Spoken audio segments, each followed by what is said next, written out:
दोस्तों, जिस रावण को माता सीता के हरण के लिए आज दुनिया जानती है, क्या आप जानते हैं कि सीता जी से पहले उसी रावण ने भगवान राम की मां कौशल्या का भी हरण किया था।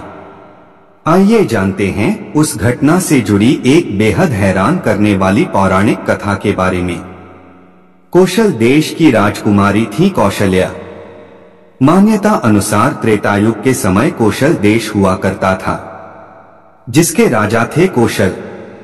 राजा कौशल को एक बेहद सुंदर कौशल्या नाम की पुत्री थी, जो विवाह योग्य थी। राजा कौशल ने कौशल्या का विवाह करने का निर्णय लिया और इसके लिए उन्होंने अयोध्या के राजा दशरथ का चयन किया। अपनी इच्छा राजा दशरथ के सामने व्यक्त करते हुए राजा कौशल ने राजा दशरथ को विवाह का प्रस्ताव सुनाने के लिए अपने दरबार में आमंत्रित किया। शास्त्रों अनुसार माना जाता है कि जिस समय राजा कौशल अपनी बेटी और राजा दशरथ से विवाह करा रहे थे, ठीक उसी समय लंकापति रावण ब्रह्मलोक में ब्रह्मा जी से पूछ रहा था कि मेरी मृत्यु कब और कैसे होगी। रावण की विनती सुनकर ब्रह्मा जी ने उसके सवाल का जवाब देते हुए रावण को बताया कि राजा दशरथ की पत्नी कौशल्या से इसी युग में स्वयं भगवान विष्णु जी जन्म लेंगे और वही तुम्हारी मृत्यु का कारण बनेंगे। बस ब्रह्मा जी की यह बात सुनकर रावण अपनी पूरी सेना लेकर अयोध्या की ओर प्रस्थान कर दिया। मृत्यु के भय से भयभीत रावण ने अयोध्या में राजा दशरथ से युद्ध किया और उन्हें पराजित भी किया। रावण और राजा दशरथ के बीच हुआ ये युद्ध सरयू के निकट हो रहा था। इस दौरान राजा अपने मंत्रियों संग नौका में थे। रावण ने सभी नौकाओं को नष्ट कर दिया था, लेकिन राजा दशरथ और उनके मंत्री सुमंत नदी में बहते हुए समुद्र में जा पहुंचे थे। राजा दशरथ को नदी में डूबा हुआ समझकर रावण अब अयोध्या के बाद कौशल नगरी जा पहुंचा। वहां भी उसने भयानक युद्ध कर राजा कौशल को भी पराजित कर दिया। इसके बाद अहंकारी रावण ने कौशल्या का हरण कर लिया और आकाश मार्ग से लंका की ओर सेना के साथ चल पड़ा। लंका जाते समय मौत से भयभीत रावण इस सोच में पड़ गया कि सभी देवता मेरे शत्रु हैं, कहीं ऐसा न हो कि मैं कौशल्या को लंका में कैद करूं और देवता रूप बदलकर उन्हें आजाद न करा ले जाएं। रावण इस बात को सोच ही रहा था कि उसे रास्ते में समुद्र में रहने वाली तिमिंगिल मछली दिखाई दी।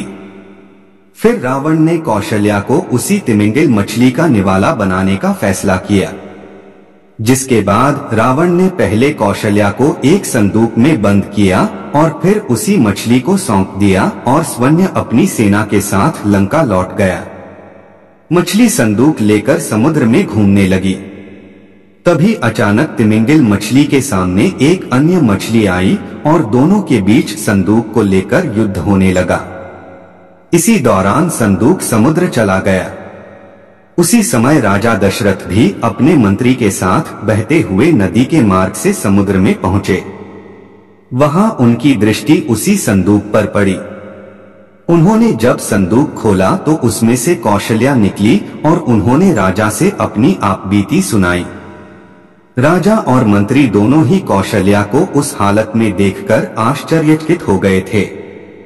आपस में संवाद करने के बाद उन्होंने एक रणनीति बनाई और उसी के अनुसार वो तीनों अपनी जान बचने के लिए पुनः संदूक में बैठ गए और उसी संदूक की मदद से वो सतह पर आ पाने में कामयाब रहे।